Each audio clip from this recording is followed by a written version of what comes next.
चलिए सेक्शन 13 ना, देखिए सेक्शन 13 में क्या है, फिक्सिंग आवर ऑफ वर्क। कल बताया भी था मैंने कि कि आपको एक आदमी से कितने घंटे काम करवाने हैं बेटा, एक हफ्ते में 48 घंटे, ठीक है, जिसमें से एक दिन आपको छुट्टी देना पड़ेगा हफ्ते में, वही संडे वाला, ठीक है। तो 8 घंटे एक दिन में आपको काम कराना है किसी भी आदमी से। टोटल आवर 9 घंटे ही होता है, लेकिन उसमें भी 1 घंटे आपको उसको रेस्ट देना पड़ता है, ठीक है। वही चीज इसमें लिखा हुआ है कि sir for an adult worker working in factories number of working hours should not exceed 48 hours in a week with a weekly holiday. हफ्ते में एक दिन छुट्टी होनी चाहिए। The daily hours should not exceed more than 9 hours with 1 hour rest period. वही मैंने बोला कि 9 घंटे का पूरा टाइम पीरियड होना चाहिए, बट 1 घंटे उसमें से रेस्ट पीरियड होना चाहिए। 8 घंटे आप उससे काम ले सकते हैं, ठीक है।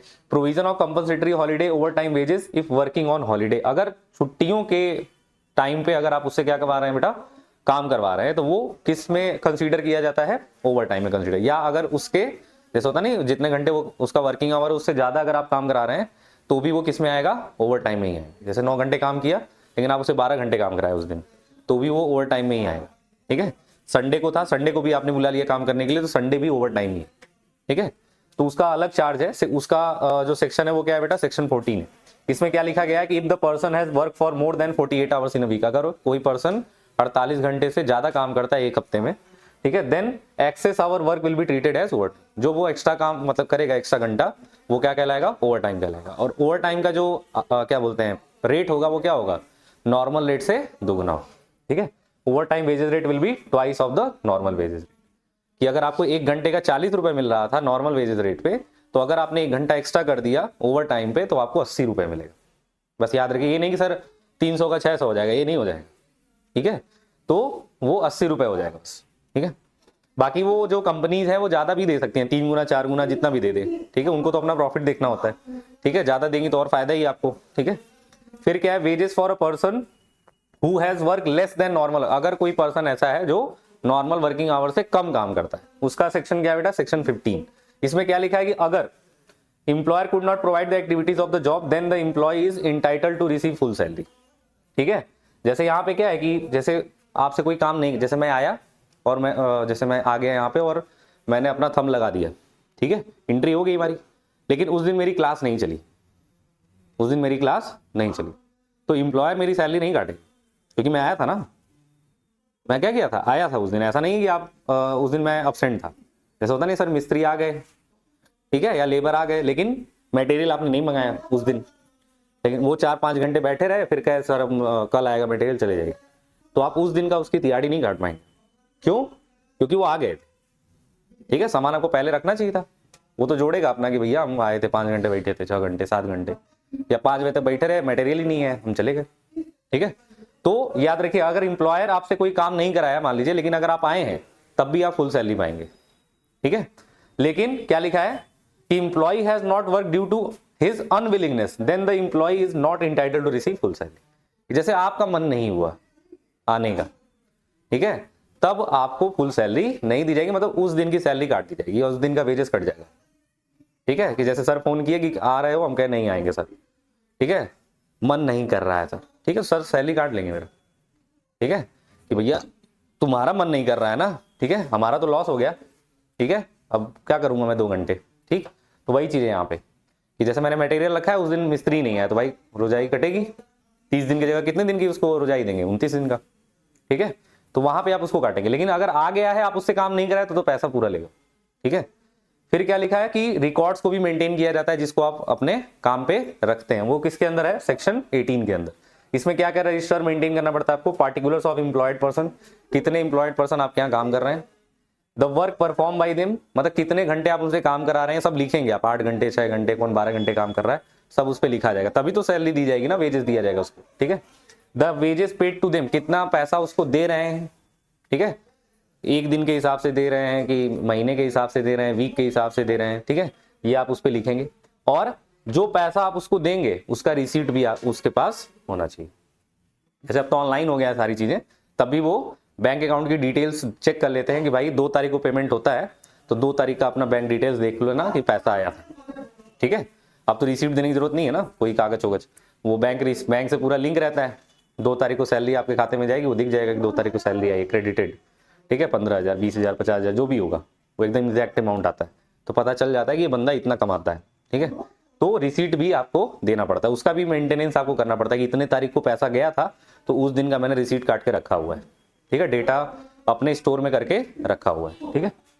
फिर बाकी क्लेम्स कर सकते हैं अगर आपको आपके वेजेस से कम पैसा मिलता है, नॉर्मल वेजेस से, ठीक है, जितना डिसाइड है इसमें उससे अगर कम पैसा देते हैं कोई, तो आप क्या कर सकते हैं, क्लेम कर सकते हो। किस सेक्शन के तहत? सेक्शन 20। देखो क्या लिखा है, labour commissioner or any other appointed authority is authorise to hear claims regarding non payment of minimum wages.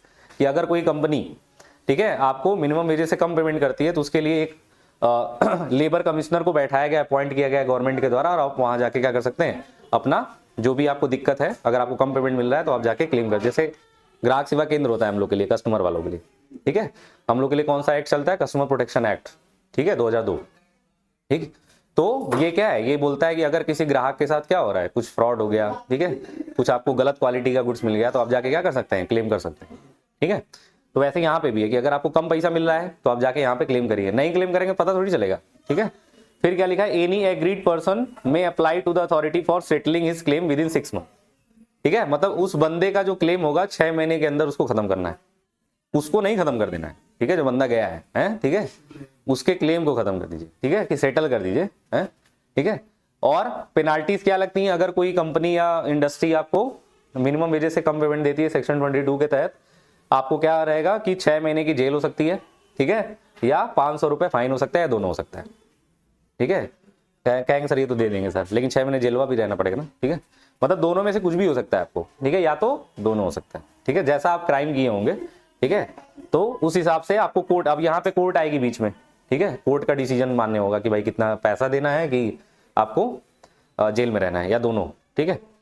फिर क्या है, कॉन्ट्रैक्टिंग आउट है, मैंने क्या बताया था, कॉन्ट्रैक्टिंग आउट सेक्शन 25 में। इसका मीनिंग क्या होता है, मैंने बोला कि अगर कोई कॉन्ट्रैक्ट या एग्रीमेंट आपके इस एक्ट से पहले का है, 1948 से पहले का है, और उस एग्रीमेंट में लिख दिया गया कि आपको 200 रुपए ही मिलेगा वेजेस, या 200 रुपए ही पर डे की सैलरी मिलेगी आपको, तो उतना ही रहेगा, उसको आप चेंज नहीं करा सकते, उसके लिए क्लेम नहीं कर सकते, ठीक है, याद रखिएगा, ठीक है। तो 1948 एक्ट से अगर पहले का अगर आपका कोई कॉन्ट्रैक्ट या एग्रीमेंट हो चुका है, ठीक है, तो आपको ध्यान रखना है कि उस चीज को आप अपने मन से चेंज नहीं करा सकते। जैसे है ना कि सर 1948 एक्ट में लिखा है कि मिनिमम वेजेस 400 होना चाहिए, लेकिन उस एक्ट से पहले आप काम कर रहे हो, ठीक है, और उसमें उस कंपनी ने आपसे 100 रुपए वेजेस पे साइन करा दिया है, आपने साइन कर दिया ना, अब उसको आप चेंज नहीं करा पाओगे, सर 200 कर दीजिए, वो कहेगा सर जब कॉन्ट्रैक्ट पूरा हो जाएगा उसके बाद 200 भले कर देंगे, उतने दिन तक वो चेंज नहीं करेगा, ये नियम है, ठीक है। तो वही चीज लिखा हुआ कि एनी कॉन्ट्रैक्ट और एग्रीमेंट वेदर मेड बिफोर या after the commencement of this act, ठीक है, तो चाहे तो उससे पहले का हो चाहे उसके बाद, अगर आपने कॉन्ट्रैक्ट या एग्रीमेंट साइन कर लिया है कोई, जैसे मैंने बताया था ना सीटीसी वाला, कि अगर आपने कोई, जैसे कंपनी आई आपको कैंपस रिक्रूटमेंट करना है और उस पर लिखा है कि 10 लाख रुपए साल भर की सैलरी होगी, ठीक है, आपने ये नहीं जोड़ा कि 1 महीने का कितना होगा, और आपने साइन कर दिया उनके डॉक्यूमेंट पे, अब आप फंस जाएंगे, उस पर लिखा है 2 साल के लिए आपकी सैलरी इतनी होगी, बाद में पता चला कि मिनिमम वेजेस एक्ट में लिखा है कि सैलरी आपकी ज्यादा हो, 50,000 पर मंथ होनी चाहिए, है, ठीक है, मतलब या 1 लाख रुपए पर मंथ होनी चाहिए, तो 1 लाख इंटू 12 लाख होगा, लेकिन आपको 10 ही लाख मिल रहा है, लेकिन आपने साइन कर दिया है, आपने साइन कर दिया, 2 साल तक कुछ नहीं होगा, 2 साल के बाद खुद ही कंपनी बढ़ा दी, मैंने बताया था ना, 2 साल के बाद खुद ही कंपनी को बढ़ाना पड़ेगा, नहीं तो गड़बड़ा जाएगा, ठीक है, क्योंकि आप दोबारा एग्रीमेंट तभी करेंगे ना जब आप देखेंगे भाई मिनिमम वेज एक्ट में 12 लाख लिखा है, मुझे उतना मिल रहा है कि नहीं तो छोड़ नहीं देंगे आप कि अरे सर वहां 12 लिखा, आप 10 ही दे रहे हैं हमको, ठीक है। तो इस चीज को याद रखिएगा कि अगर ये एग्रीमेंट होगा तो वहां पे जो मिनिमम वेजेस का रूल होगा वो नल एंड वाइड हो जाएगा, मतलब जीरो हो जाएगा, ठीक है, वहां पे। फिर क्या लिखा है, स्टेट गवर्नमेंट को पावर होती है कि वो कुछ भी शेड्यूल ऐड कर सकती है मिनिमम वेजेस एक्ट में, किस सेक्शन के तहत, 27, ठीक है। क्या लिखा है, the state government has to notify in the official gazette not less than 3 months of its intention to do, मतलब जो भी वो चेंज करने वाली है 3 महीने के अंदर उसको अप्लाई कर देना है, 3 महीना, उससे ज्यादा नहीं, ठीक है। उसका सेक्शन क्या है बेटा, 27। 28 सेक्शन में power of central government to give directions, main जो रूल पहले लागू करती है वो कौन लागू करता है, सेंट्रल गवर्नमेंट लागू करती है, ठीक है। क्या लिखा है, the central government may give direction to state government to the carrying into execution of this act in the state, मतलब अधिकार किसके पास होता है इसको डायरेक्ट करने का, सेंट्रल पास होता है, क्योंकि वही पूरी वो लॉ जो आता है मिनिमम वेजेस का वो पहले सेंट्रल में ही पास होता है, तब ना राज्यसभा में आता है, ठीक है। तो याद रखना है कि पहले यही लोग क्या करेंगे, अपना बिल पास करके या जो भी चेंजेस करना होगा ये करते हैं, फिर वो स्टेट को बोलते हैं कि इसको एग्जीक्यूट करिए, ठीक है। बाकी स्टेट अपने हिसाब से उसमें कुछ भी चेंजेस 27 सेक्शन के तहत चेंज ला सकता है। जैसे उसको लगेगा कि सर, जैसे मान लो सेंट्रल गवर्नमेंट ने कोई रूल बनाया है मिनिमम वेजेस एक्ट कि तुम अपने स्टेट पे लागू कर दो, ठीक है, हम उसको ले तो लेंगे, लेकिन अगर देखेंगे कुछ उसमें गड़बड़ है कि मिनिमम वेजेस 400 लिखा है उसमें, लेकिन हमारे यहाँ 400 नहीं 600 होना चाहिए, तो हम 600 उसको कर देंगे। हमारे पास पावर है इतना, ठीक है, कि हम उसमें शेड्यूल ऐड करके कुछ नया भी तरीका ला सकते हैं, कुछ नया प्रोविजन ला सकते हैं, ठीक है। मैंने बोला था ना, हर स्टेट का अलग अलग मिनिमम वेजेस होता है। यूपी का अलग होगा, मुंबई का अलग होगा, ठीक है, गुजरात का अलग होगा, बिहार का अलग होगा, ठीक है, सबका अलग अलग होगा, क्योंकि जहां जैसा लेबर होंगे उस तरीके का क्या होगा, वहां पे मिनिमम वेजेस होगा। मैंने बोला था ना कि जिस तरीके का वर्क होगा वहां पे उस तरीके का मिनिमम वेजेस तैयार हो, ठीक है। हाँ, एरिया वाइज भी डिपेंड करता है, ठीक है। जैसे अचारे उचारे होता नहीं कि अचारे सर यूपी में अलग मिलता है, दिल्ली चले जाओ तो अलग है, मुंबई चले जाओ तो अलग है, गुजरात चले जाओ तो अलग है, क्योंकि वहाँ भाई वहाँ एरिया ऐसा है, ठीक है, वहाँ पर थोड़ा महंगाई भी ज्यादा है, ठीक है, तो उस तरीके से अचारे मिलता है। तो वैसे ये भी कि भाई अगर मैं यूपी में रहूंगा तो मेरा वेजेस थोड़ा कम भी चलेगा, लेकिन अगर मैं मुंबई में अगर काम करूँ तो भाई वहाँ मुझे वेजेस ज्यादा चाहिए, तभी सर्वाइव कर पाऊंगा ना, ठीक है। अगर सेम रख दिया जाए तो क्या हो जाएगा, गड़बड़ हो जाएगा कि 400 यहाँ भी मिल रहा है, 400 कहाँ मिल रहा है, मुंबई में मिल रहा है, तो क्यों भाग के जाएंगे मुंबई, भाई बंदे क्यों भाग के मुंबई जाते हैं। यूपी बिहार के लड़के या यूपी बिहार के जो अनस्किल्ड एम्प्लॉय ज्यादातर होते हैं, सेमी स्किल्ड, वो क्यों भाग के मुंबई जाते हैं, क्योंकि पैसा ज्यादा मिलता है। यहाँ 400 मिल रहा है घर बनाने का, वहां 1200 मिल रहा है, ठीक है, तो इसलिए तो भाग रहे हैं ना, वहां मिनिमम वेजेस अलग है, ठीक है। भले वहां का अगर वो खाना पीना जोड़ दे तो बात बराबर ही हो जाती है, लेकिन भाई जा रहे हैं, भाग रहे हैं पैसे देख के, ठीक है। तो वो 28 सेक्शन में होता है। ये था पूरा क्या आपका मिनिमम वेजेस एक्ट, ठीक है। इसके प्रोविजंस, खासकर प्रोविजंस ही आएंगे और सेक्शंस आपको याद रखने किस सेक्शन में कौन सी प्रोविजंस आती, ठीक है। दूसरा आपका एक्ट है वो क्या है, the employ provident fund and miscellaneous provision act 1952, वो 1948 है और ये 1952। जो आपको पीएफ मिलता है ना, इसी के बारे में पूरा प्रोविजन है। जैसे पीएफ का जो प्रोविजन होता है, या हर कंपनी को कैसे पीएफ को देना रहता है अपने क्या बोलते हैं एम्प्लॉयज को, उसका प्रोविजन भी बना दिएगा, उसके लिए भी एक्ट बना दिया गया कि भाई इस एक्ट के तहत ही आपको अपना पीएफ का कंट्रीब्यूशन देखना पड़ेगा, ठीक है। तो क्या लिखा है कि sir employ provident fund and miscellaneous provision act, कि सर ये सोशल सिक्योरिटी लेजिस्लेशन के थ्रू बना है। इसका एम क्या है बेटा, aims at providing social security and timely monetary assistance to industrial employees and their families, ठीक है। भाई पीएफ कब मिलता है, जब आप रिटायर होते हैं, ठीक है, पीएफ का प्रोविजन तभी होता है। लेकिन यहाँ पे ये सोशल सिक्योरिटी की बात हो रही है, ये केवल गवर्नमेंट के लिए नहीं अप्लाई होता है, ये प्राइवेट आपके संस्थाओं के लिए भी अप्लाई होता है कि भाई अगर कोई बंदा छोड़ के कंपनी जाएगा या रिटायर होगा तो उसको आपको प्रोविडेंट फंड देना पड़ेगा, उसके लिए भी और उसके फैमिली के लिए भी, सर्वाइवेशन के लिए, ठीक है। इसलिए तो प्रोविडेंट फंड आया ना, ठीक है। अच्छा, मेनली जो क्या लिखा है, present applicable on employ drawing salary 15,000 or below. अब जिसकी सैलरी 15,000 जैसे लिखा है या उससे कम भी होगी, बेसिक सैलरी प्लस डीए 1 सितंबर 2014 से ये लागू हो गया है, 15,000 से या उससे कम होगी, ठीक है, तो उस पर क्या लगेगा, ये प्रोविडेंट फंड वाला रूल लग जाएगा, ठीक है। फिर क्या लिखा है, the employees provident fund came into existence with the promulgation of employees provident fund ordinance on, ये कब पास हुआ था बेटा, 15 नवंबर 1951 को पास हुआ था, ठीक है। और आपका इनफोर्स हो गया था 1952 से, पास हुआ था कब, 15 नवंबर 1951, और इनफोर्स कब हुआ 1952, ठीक है, याद रखिएगा। इसमें डेट नहीं है, डेट नहीं है ना, इसका डेट नहीं है, ठीक है, 1952 का डेट नहीं है, ठीक है, डेट नहीं है, ठीक। तो अब इसमें क्या लिखा है, इस एक्ट में, the act provide 3 types of scheme for benefit to the employ, मतलब इस एक्ट में 3 तरीके के बेनिफिट एम्प्लॉय को दिए जाएंगे। पहला बेनिफिट क्या है बेटा, employ provident fund scheme EPF 1952 section क्या है बेटा 5 है, ठीक है। टू प्रमोट रिटायरमेंट सेविंग, वही है ना कि सर रिटायरमेंट जब आप करते हैं तो पूरा पैसा जो बचा रहता है आपको इकट्ठा दिया जाता है, ठीक है। अब इसमें दोनों का कंट्रीब्यूशन होता है, अभी पढ़ेंगे तो आप इनकम टैक्स में भी पढ़े होंगे हो सकता है, ठीक है, या जीएसटी जो भी होगा उसमें आप पढ़े होंगे कि सर इंप्लॉयर का भी कुछ कंट्रीब्यूशन होता है और इंप्लॉय के भी सैलरी का कुछ कंट्रीब्यूशन होता है, ठीक है। जैसे होता है ना 90,000 सैलरी है, लेकिन एक्चुअल सैलरी कितनी आती है 85,000 80,000, तो सर वो 10,000 कहाँ जाता है, वो बता दें पीएफ कट रहा है सर, ठीक है, टैक्स भी कटता है उसमें लेकिन पीएफ भी कट रहा होता है, ठीक। फिर क्या है, इंप्लॉय पेंशन स्कीम है, कोई कंपनी है जो पेंशन भी देती है आपको, ठीक है, तो सेक्शन 6A के तहत है, ठीक है। उसका सेक्शन क्या है, section 6A provide post retirement pension. कुछ लोग इकट्ठा प्रोविडेंट फंड देके काम खत्म कर देते हैं, ठीक है, कुछ लोग क्या करते हैं प्रोविडेंट फंड के साथ पेंशन भी देते हैं कि भाई प्रोविडेंट फंड में, जैसे हमारे दादाजी हैं, ठीक है, वो आर्मी में थे तो उनको प्रोविडेंट फंड भी मिला था और अभी भी उनको पेंशन भी मिल रहा है, तो ये भी आपका रिटायरमेंट स्कीम ही है प्रोविडेंट फंड। और employ deposit link insurance scheme है, जैसे कोई इंश्योरेंस कराया हुआ है आपका, ठीक है। तो उसका भी पैसा वो किस सेक्शन में, इसका अलग क्या बोलते हैं, ईयर है 1976 है, और इसका सेक्शन क्या है 6C, ठीक है। Relief to family in case of sudden death, ये कब मिलता है, जब कि उस इंप्लॉय की अचानक से डेथ हो जाती है। अगर ये रूल आपके कंपनी में अप्लाई होगा तभी ये उनके फैमिली को पैसा मिलेगा। जैसे हर कंपनी में ये नहीं रहता है, ज्यादातर ये सरकारी कंपनीज में होता है, प्राइवेट कंपनीज में बहुत कम होता है ये, ठीक है। प्राइवेट वाले कंपनी ये दोनों तो रखते हैं, वैसे ये वाला भी नहीं रखते हैं वो, ठीक है। ज्यादातर कौन सा रहता है, ये वाला रहता है, ठीक है। ये वाला स्कीम तभी लागू होता है जब अप्लाई होगा। जैसे आप जब कॉन्ट्रैक्ट साइन कर रहे होते हैं तो उस पर जब पढ़ने का मौका दिया जाता है, भाई ऐसा थोड़ी कि तुरंत साइन करो नहीं तो नौकरी चली जाएगी, ऐसा नहीं है। आप घर ले जाके मस्त पढ़िए उसको 2 दिन 3 दिन, ठीक है। तो उस पर अगर ये तीनों स्कीम है तो अगर आपकी अचानक से डेथ हो गई तो उसको पैसा देना पड़ता है। तो इसमें आपको नॉमिनी का नाम लिखना पड़ेगा। भाई इंश्योरेंस है ना भाई, डेथ के बाद मिलेगा ना, ऐसा थोड़ी है कि आप अपने आप को मार लेंगे, हैं, ठीक है। वो अचानक से डेथ हो जाएगी आपकी, तो जिस नॉमिनी का नाम लिखा गया होगा उसको वो पैसा देना पड़ेगा कंपनी को। अगर ये स्कीम वो अपने यहाँ चलाती होगी तब, मान लो उसके यहाँ ये लिख के और ये आगे कट है ऐसे, जैसे होता नहीं कभी कभी लिखा रहता है ऐसे, वो कंपनी बहुत दिमाग लगाती है। जैसे वो कॉन्ट्रैक्ट जब आप कर रहे होते हो तो ये तीन, ये कहाँ चला गया, ठीक है। मैं कुछ और दबा दिया हूँ क्या, ये दबा दिया हूँ ना, ठीक है।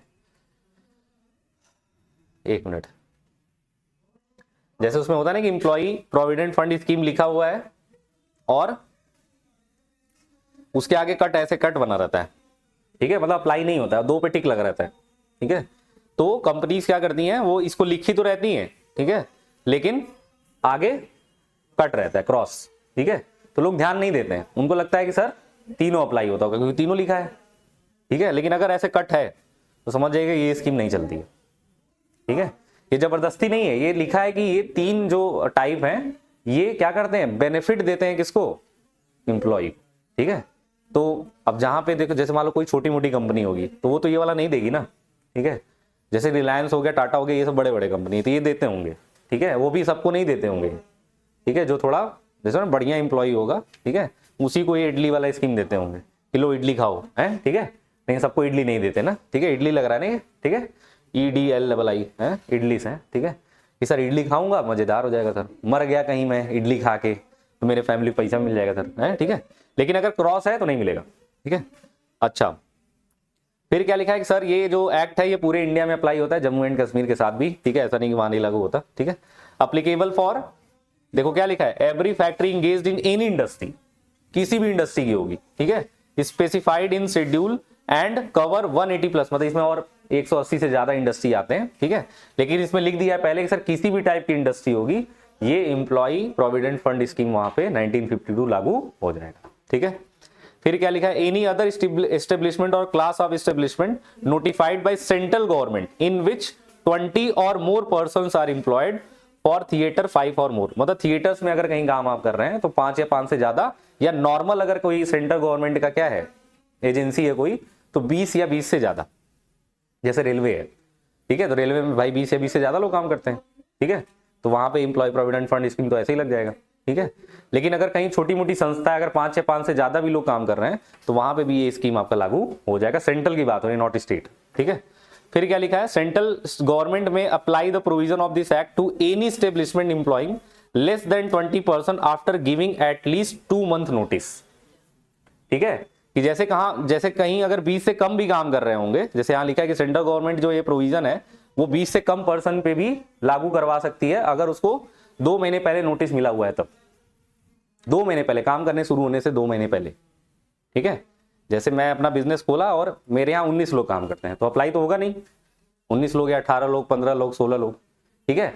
लेकिन सेंट्रल गवर्नमेंट ने आपको नोटिस दे दिया है कि आपको देना पड़ेगा, ठीक है। आपका बिजनेस ऐसा है कि आपको पैसा देना ही पड़ेगा, कौन सा वाला, प्रोविडेंट फंड वाला, तो आपको देना पड़ जाएगा, ठीक है। बहुत पैसा कमा रहे हैं आप, ठीक है। अब ये उसी केस में जब पैसा बहुत ज्यादा आप कमाएंगे तभी वो नोटिस भेजेगा। पैसा देखेगी वो ज्यादा नहीं कमा पा रहे हैं, सैलरी देने में आपकी हालत खराब हो जाती है तो प्रोविडेंट फंड कहाँ दे पाएंगे, ठीक है। लेकिन जब वो देखेगी बहुत काम कर रहे हैं, 10 लोग मिलकर इतना कमा रहे हैं, ठीक है, तो वहां पे PF वाली स्कीम लग जाएगी। लेकिन सेंट्रल गवर्नमेंट को उसको नोटिस देना पड़ेगा 2 महीने पहले, ठीक है। अच्छा, फिर आता है कंट्रीब्यूशन, ये तो आप जानते हो कि सर कंट्रीब्यूशन सेक्शन 6 में आता है, ठीक है। अब कंट्रीब्यूशन दोनों का होगा, एम्प्लॉयर का भी और एम्प्लॉय का भी, ठीक है। एम्प्लॉयर का कंट्रीब्यूशन कितना होगा बेटा 12% of basic salary plus DA plus retain allowance if any by establishment specifically notified by government. मतलब 12% का क्या होगा, उसको 12% वो क्या करेगा अपने जो भी उसकी एम्प्लॉयर की कहां सैलरी होती है वैसे, ठीक है, वो 12% हिस्सा किसको देगा, क्या बोलते हैं, एम्प्लॉय के पीएफ में कंट्रीब्यूट करेगा, ठीक है, कौन, एम्प्लॉयर, ठीक है। और क्या लिखा है 10% of basic salary plus DA plus retain allowance if any by other applicable employees, ठीक है। ये गवर्नमेंट के द्वारा नोटिफाई किया गया है, गवर्नमेंट के द्वारा क्या किया गया है, नोटिफाई किया गया है कि भाई इतना, गवर्नमेंट अगर आप ऑफिसर होंगे तो 12% आपको पीएफ के कंट्रीब्यूशन में क्या बोलते हैं पैसा देना पड़ेगा, ठीक है। ये तीनों जोड़ के उसका 12%, ठीक है। और अगर आपका नॉर्मल इंप्लॉय हो गई मतलब प्राइवेट, तो कितना है 10%, ठीक है। फिर कंट्रीब्यूशन बाय इंप्लॉय कितना है, देखो क्या लिखा है, equal or may be higher than the employer contribution, उसके बराबर मतलब जितना इंप्लॉय कर रहा है, ठीक है, या उससे ज्यादा, ठीक है। वैसे भी 14% से ज्यादा नहीं होता है, ठीक है, 14% ज्यादा आप नहीं दे सकते, ठीक है, 15 है, ठीक है, हाँ 15 होगा, ठीक है। तो 14 या 15% से ज्यादा नहीं दे सकते, ठीक है। लेकिन 10% वाला रूल सबके लिए अप्लाई नहीं है, 10% वाला जो रूल आप ये देख रहे हैं ये सबके लिए एप्लीकेबल नहीं है, ठीक है। देखो क्या लिखा है यहाँ पे, 10% applicable for any establishment in which less than 20 employees और एम्प्लॉयड, जहां पे 20 से कम काम करेंगे, ये वाला रूल, ये वाला, ठीक है। यही था ना अभी कि जिसको नोटिस दे दी गई होगी गवर्नमेंट के द्वारा, जहां पे 20 से कम भी काम कर रहे होंगे, वहां पे ये वाला रूल अप्लाई होगा, ठीक है, 10%, ठीक है। देखो लिखा भी है कि 10% इज एप्लीकेबल फॉर, जहां पे 20 से कम काम कर रहे होंगे, ऐसी industrial company, any sick industrial company and which has been declared as such by the board for industrial and financial reconstruction, ठीक है। कि मतलब कोई जैसे कमजोर है, मतलब अभी स्टेब्लिश नहीं हो रही है सही से, ठीक है, या बहुत ज्यादा प्रॉफिट नहीं कमा रही है, वो अपने आप को दिखाती है कि सर अभी हम बहुत लॉस में चल रहे हैं सर, ठीक है, अभी हम बहुत ज्यादा प्रॉफिट में नहीं है सर, ठीक है। तो उसको आपको उसका सर्टिफिकेट दिखाना पड़ता है कि आप लॉस में चल रहे हैं, या आप अगर कहीं होता नहीं कि आप अच्छे से प्रॉफिट नहीं कमा पा रहे हैं, जितना आपको होना चाहिए उतना नहीं हो पा रहा है, ठीक है।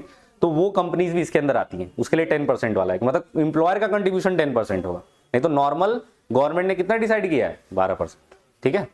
फिर क्या लिखा है, any establishment which has at end of any financial year accumulated losses equal or exceeding its entire net worth, ठीक है, जिसको लॉस हो गया होगा।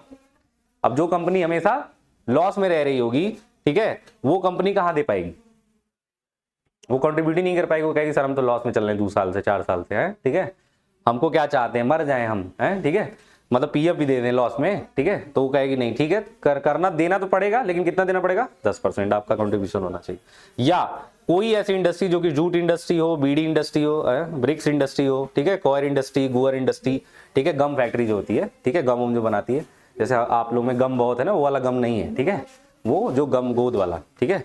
तो ये सब इंडस्ट्रीज अगर कोई, मतलब इतने इंडस्ट्रीज अगर होंगे, तो ये भी कंपनीज के जो एम्प्लॉयर होंगे वो अपने मतलब अपना कितना परसेंट कंट्रीब्यूट करेंगे बेटा, 10%। तो 3 लोग हो गए, ठीक है, कौन कौन, पहला 4 लोग, सॉरी, एनी एस्टेब्लिशमेंट जो कि 20, जहां पे 20 से कम काम करते हो, ऐसी सिक इंडस्ट्री जो अपने आप को ये बता रही हो कि सर हम बहुत ज्यादा अभी प्रॉफिट नहीं कमा रहे हैं, बहुत ज्यादा प्रॉफिट मेकिंग इंडस्ट्री नहीं है हम, ठीक है।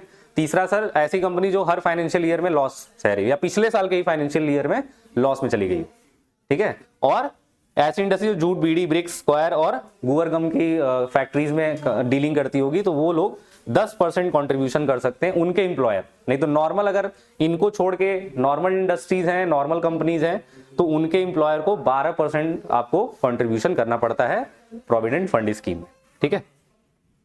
अच्छा, ठीक है, नेक्स्ट चलते हैं। नेक्स्ट क्या है, the contribution of employ goes to 2 schemes, ठीक है।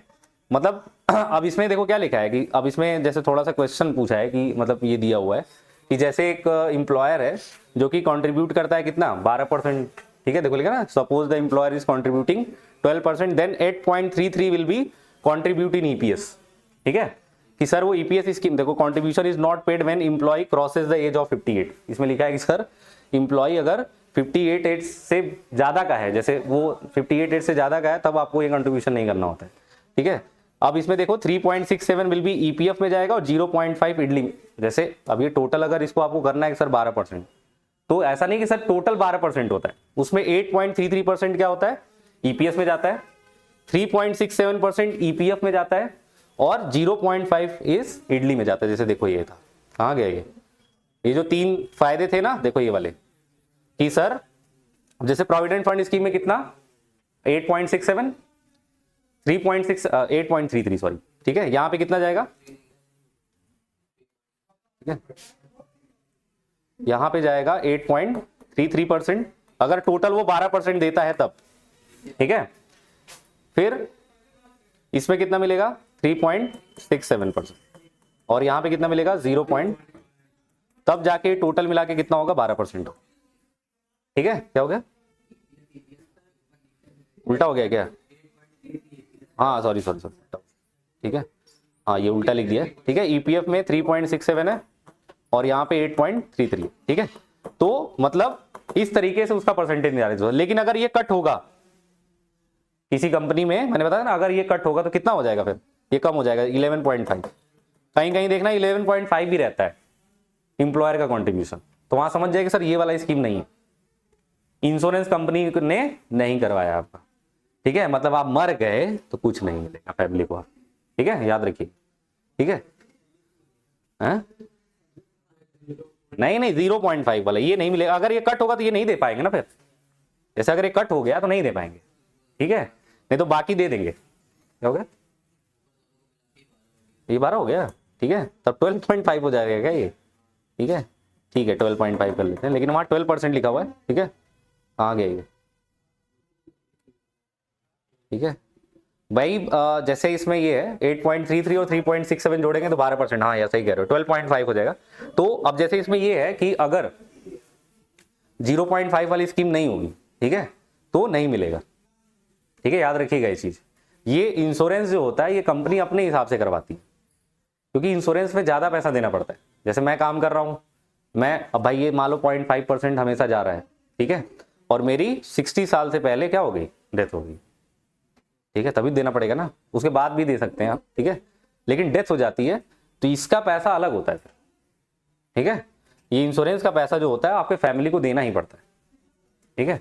बाकी पूरा प्रोविडेंट फंड आपको फैमिली को देना पड़ता है, ये तो सब लोग जानते हैं, ठीक है। प्रोविडेंट फंड का पैसा बचा नहीं पाएंगे, कहीं आप क्लेम कर दिए तो, ठीक है, इसलिए दे देते हैं वो सब कि भाई गिन के हम दे देते हैं, बाद में कोई देखेगा कि सर 1 लाख रुपए का नुकसान हो गया तो देखा जाएगा, ठीक है, लेकिन वो दे जरूर देते हैं। लेकिन अगर ये वाली स्कीम नहीं होगी तो आप मांग नहीं पाएंगे, ठीक है, क्योंकि 12% ही कॉन्ट्रीब्यूशन था ना उसका, 12% ज्यादा नहीं हो सकता ना, ये अलग से है, ठीक है। तो ये तभी होगा जब उस पर टिक लगा होगा, मैंने शुरू में ही बता दिया था इसीलिए कि जब वो टिक लगा होगा तभी मिलेगा, नहीं लगा होगा जबरदस्ती नहीं मांग पाएंगे इसको आप कि सर लिखा तो है सर इंप्लॉय प्रोविडेंट फंड में, नहीं मांग पाएंगे आप, ठीक है। अब देखो लिखा employ whole contribution will go in EPF, मतलब इंप्लॉय का जो कंट्रीब्यूशन होता है वो केवल ईपीएफ में जाता है, केवल ईपीएफ ये वाला, ठीक है, और किसी में नहीं जाएगा। ये तीनों जो स्कीम था, ये जो परसेंटेज आपको दिख रहा है ये इंप्लॉयर का था, ठीक है, नहीं तो बाकी इंप्लॉय का जो रहेगा वो सारा कितने जाएगा, ईपीएफ में जाएगा, ठीक है, कंट्रीब्यूशन, ठीक है। अच्छा, इसमें कुछ एडमिनिस्ट्रेटिव चार्जेस भी हैं, ठीक है। क्या एडमिनिस्ट्रेटिव चार्जेस है बेटा कि सर वही है मिनिमम 500, ठीक है, मिनिमम 75 इफ एस्टेब्लिशमेंट है नो कॉन्ट्रीब्यूटरी मेंबर, मतलब कोई भी कॉन्ट्रीब्यूशन नहीं है किसी भी मेंबर का, ठीक है। फिर क्या लिखा है, the central board of trustee administrator or contributory provident fund pension scheme and insurance scheme for the workforce engage in the organise sector in India, मतलब ये पूरा तीनों स्कीम जो है वो कौन इसको इन्फोर्स करता है बेटा, पूरा सेंट्रल ये जो गवर्नमेंट है ये पूरा इस स्कीम को क्या करती है, इन्फोर्स करती है, इसी मतलब पूरा चेकअप इसी का रहता है। जैसे आप मान लो कहीं क्लेम करने वाले हो, कुछ भी आपको दिक्कत हो गया तो आपको सेंट्रल से ही जाके इस पे क्लेम करना पड़ेगा और कोई नहीं करेगा, ठीक है। अच्छा कुछ एक्ट्स है। अच्छा, इसके मेंबर कैसे डिसाइड होते हैं, मेंबर कौन कौन होता है कि सर एक चेयरमैन होगा और एक वाइस चेयरमैन होगा, ये किसके द्वारा अपॉइंट किया गया होगा, सेंट्रल गवर्नमेंट के द्वारा। कम से कम 5 मेंबर्स होंगे, ठीक है, जो कि अपॉइंट किए गए होंगे सेंट्रल गवर्नमेंट के, ठीक है। फिर up to 15 persons representing governments of such state as the central government may specify in this behalf appointed by the central government, कि जैसे जहां पे सेंट्रल गवर्नमेंट की टेरिटरी होगी, जैसे दिल्ली है, मैंने बताया ना 7 आपके राज्य हैं जो क्या है आपके सेंट्रल टेरिटरी में आते हैं, ठीक है, वहां पे सेंट्रल गवर्नमेंट उस पर डीलिंग करती है, तो वहां पे जो ये 15 मेंबर्स का जो रिप्रेजेंटेटिंग है वो सेंट्रल गवर्नमेंट करेगी, नहीं तो उनको छोड़ के और भी जितने भी स्टेट होंगे वहां के 15 रिप्रेजेंटेटिव कौन डिसाइड करेगा, स्टेट, जैसे यूपी है, बंगाल है, ठीक है, ये सब किसमें है, यहाँ के जो 15 मेंबर्स होंगे ये स्टेट गवर्नमेंट के लोग डिसाइड करेंगे, ठीक है भाई। जैसे मेरे यहाँ जो लोग हैं, ठीक है, वो कैसे हैं, ये सेंटर टेरिटरी में नहीं आता है, ठीक है। तो यहाँ पे जो 15 मेंबर डिसाइड किए जाएंगे एम्प्लॉय प्रोविडेंट फंड स्कीम के लिए, मेंबर्स की बात कर रहा हूँ, तो वो लोग स्टेट गवर्नमेंट के द्वारा जो अधिकारी जिसको डिसाइड करेगा वो जाएगा, ठीक है। फिर क्या है, 10 एम्प्लॉयर्स रिप्रेजेंटेटिव होंगे, जो कि ये देखो ज्यादातर देखो पावर किसके हाथ में, सेंट्रल गवर्नमेंट। देखो फिर 10 और एम्प्लॉयर होंगे, एम्प्लॉयर की बात हो रही है, जो कि सेंट्रल गवर्नमेंट के द्वारा डिसाइड किए जाएंगे। 10 एम्प्लॉय भी रिप्रेजेंटेटिव किसके द्वारा डिसाइड किए जाएंगे, सेंट्रल गवर्नमेंट। बाकी एक जो होगा सेंट्रल प्रोविडेंट फंड कमिश्नर होगा या एक्स ऑफिशियो। इसका काम क्या होता है, जो भी डिसीजन लिया जाएगा वो किसके द्वारा लिया जाएगा, मतलब ये डिसीजन को जैसे होता है ना कि बताना होता है। बाकी मेन कौन होते हैं, ये दोनों लोग, चेयरमैन एंड वाइस चेयरमैन। अरे जैसे कोई भी स्कीम कौन बनाता है, ये थोड़ी बनाते हैं, यही सब बनाते हैं ना, ये सब मिलके अपने में झगड़ा कर रहे होंगे, अरे नहीं ऐसे नहीं ऐसे होना चाहिए, चेयरमैन सुन रहा होता है, जैसे जज है वो, ठीक है, कहेगा अच्छा अच्छा साइन तो अभी करना है ना, ठीक है, लड़ लो अपने, ठीक है। तो ये लोग लड़ रहे होते हैं बस, ठीक है।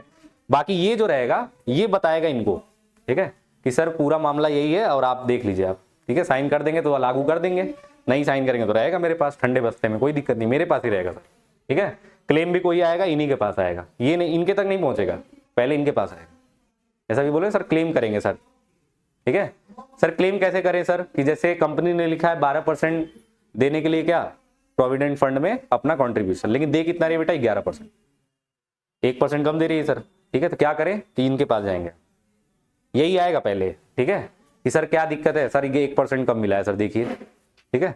कहेगा अच्छा लाओ, फिर देखते हैं, अब लाओ क्या यहीं रह गया, इसके ऊपर गया ही नहीं, कहेगा बताऊंगा ना, कहाँ परेशान हो, थोड़ा हमको भी पैसा दो, ठीक है। कहेगा वाह रे हम पैसे के लिए आए, तू ही पैसा ले ला हमसे, ठीक है। तो ये आपका काम यही करा सकता है, ठीक है, इसीलिए लोग इसको पैसा दे रहे होते हैं कि भाई तू 1 लाख ले ला लेकिन हमारा 10 लाख निकलवा दे ऊपर, ठीक है। भाई प्रोविडेंट फंड का पैसा बहुत ज्यादा होता है ना, उस साले जब जान जाते थे 1% की वैल्यू 10 लाख है ना, अच्छा थोड़ा हमारा भी कुछ धंधा वंदा करवा देते आप, ठीक है, 1 लाख दे दीजिए अभी, देखिए तुरंत 5 मिनट में। अरे भाई इसकी भी तो बात मानी जाएगी ना, अगर ये पहुंच गया मान लो किसी कंपनी में, ठीक है, वो पूरा कागज लेके, तो क्या हो जाएगा, इसके भी बहुत मान्यता हो, कमिश्नर है भाई, छोटा मोटा आदमी थोड़ी है, ठीक है। और जान जाएगा कहीं एम्प्लॉय प्रोविडेंट फंड का कमिश्नर है, तब तो पहले ही कहेगा अरे भैया 1% 2% ले लीजिए, लेकिन आप चले जाइए, हैं, ठीक है। तो यहाँ पे क्या है, ये पूरा रोल अदा करता है, ठीक है। और ये अपनी बात कहाँ लेके जाएगा, इनके पास, क्योंकि इसके पास भी किसकी नोटिस होनी चाहिए, इनका साइन होना चाहिए, इसका साइन नहीं, ठीक है। ये अपना साइन दे के किसी से पैसा नहीं निकलवा सकता, इनको इनसे साइन लेना पड़ेगा, ठीक है, कि सर ये एक बंदा है जिसका 1% का क्लेम नहीं मिला है, तो सर ये साइन कर दीजिए हम जा रहे हैं, ठीक है। साइन करवाना, 1 लाख अपने जेब में सर, है 9 लाख उसको दे दिया, हो गया काम उसका, ठीक है। तो पूरा काम इसी का होता है। बाकी ये लोग केवल अपना जो नया नया स्कीम है, नए कोई प्रोविजन लाने वाले हैं, ठीक है, तो ये लोग अपना मिलके उस पर डिस्कशन करते हैं। बाकी ये पूरे डिस्कशन को कहाँ लेके जाता है बेटा, चेयरमैन एंड वाइस चेयरमैन के पास, और ये लोग अपना जैसे होता है ना मेन जो जब मेन डिसीजन जो लेते हैं वो ये लोग लेते हैं, ठीक है। और देखो मैंने बोला ना कि सबसे ज्यादा पावर किसके हाथ में है, सेंट्रल गवर्नमेंट। स्टेट के पास केवल 15 मेंबर्स को रिप्रेजेंट करने का अधिकार है, बाकी सारे मेंबर्स किसके हाथ में है, सेंट्रल गवर्नमेंट। तो पूरी तरीके से एक्ट किसके हाथ में हो गया बेटा, सेंट्रल गवर्नमेंट, मतलब सेंट्रल जैसा बोलेगा वैसा ही होगा। अब भाई ये चेयरमैन वाइस चेयरमैन कौन होगा, जो उस सरकार का आदमी हो, वही बनेगा 100। ये बंदे वही होंगे जो उस सरकार में कहीं ना कहीं सांसद विधायक रहे होंगे, फिर उनको जाओ यार वही बैठ जाओ, है, ठीक है। बाकी ये लोग लड़ते नहीं है अपने में, ठीक है। ये कहेगा नहीं लागू होगा, कुछ नहीं कर पाएंगे आप, ठीक है, कि नहीं सर अब 14% हो जाना चाहिए सर अब 16% हो जाना चाहिए, काफी साल से 12% है भाई, 1952 से 12% है, ठीक है।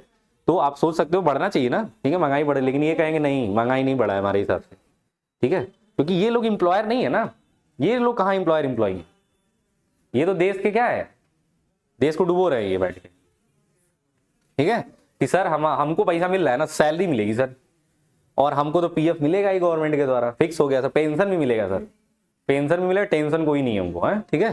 तो इनको कोई दिक्कत है तो क्या कहेंगे कि रुको पढ़ रहा हूं ना अभी, क्या सर 5 साल से पढ़ ही रहे हैं आप, लागू कर देते, क्या वो जब नेक्स्ट सरकार हमारी बनेगी, अभी थोड़ा पैसा मेरा किस पे लगा हुआ है, चुनाव पे लगा हुआ है थोड़ा, है, ठीक है, जब आ जाएगा मेरी सरकार बन जाएगी तो लागू कर देंगे, ठीक है। और लागू होता रह रहा है अभी तक, कितने साल हो गए, 52 से आप जोड़ लो, ठीक है, तो 50 48 उधर और 25 इधर, 73 साल हो गए, ठीक है, आजाद हुए देश को, या कह सकते हैं सर इसके बने हुए हैं, ठीक है, 73 साल ज्यादा हो गया ना, ठीक है। तो 52 से कितना हुआ, 73 ही हुआ, ठीक है, सही जोड़ा हूं मैं, ठीक है, ठीक है, हाँ 48 और 25 है, ठीक है, आपका 73 साल हो गया, लेकिन अभी भी सेम रूल है। तो क्या आपको लगता है कि भाई उसी तरीके की महंगाई है? ठीक है, इसीलिए जब पेंशन को बंद किया गया था सरकारी ऑफिसर्स के लिए, वो क्या बोलते हैं आर्मी ऑफिसर्स के लिए, तो वो लोग सड़क पे आ गए थे कि यार तुम मेन चीज ये बंद कर दे रहे हो, है कि वन पेंशन वन स्कीम वाला। तो ना ना, ये सब नहीं लागू होगा, है बॉर्डर छोड़ दूंगा लेकिन ये चलना चाहिए। ठीक है, तो गवर्नमेंट को मानना पड़ा भाई। ठीक है, ये तो तुम बढ़ा नहीं रहे हो, ऊपर से क्या कह रहे हो कि पेंशन ही नहीं देंगे, तो ये कौन सी बात होती है? ठीक है, हमको तो मिलना ही चाहिए। ठीक है, बाकी दुनिया जाए भाड़ में, है क्योंकि हम देश सेवा कर रहे हैं भाई, हमको कभी भी गोली लग सकती है। ठीक है, तो हमारी फैमिली को कोई दिक्कत नहीं होना चाहिए। पीएफ का जो पैसा होता है ना, वो बहुत बड़ा अमाउंट भले मिलता है आपको, लेकिन वो खत्म हो जाएगा। लेकिन पेंशन का पैसा क्या होता है, वो आपको रेगुलर पे मिलता रहता है, तो आपको एक पता होता है कि भाई इतना पैसा तो मुझे मिलेगा ही, तो इसमें खर्चा मैं निकाल सकता हूँ। ठीक है, तो इसलिए उस चीज को, इसी के लिए वो उतर गए थे वहां। ठीक है, कि भाई एक तो तुम बढ़ा नहीं रहे, ऊपर से बंद करना चाहते। ठीक है, तो भाई, तो ये सब था आपका एम्प्लॉय प्रोविडेंट फंड स्कीम। ठीक है, बाकी कल वो पढ़ ही लिए थे। ठीक है, कल जो है क्रिएट, वो जो आप बता रहे थे वो आएगा भी। ठीक है, परेशान ना होइए।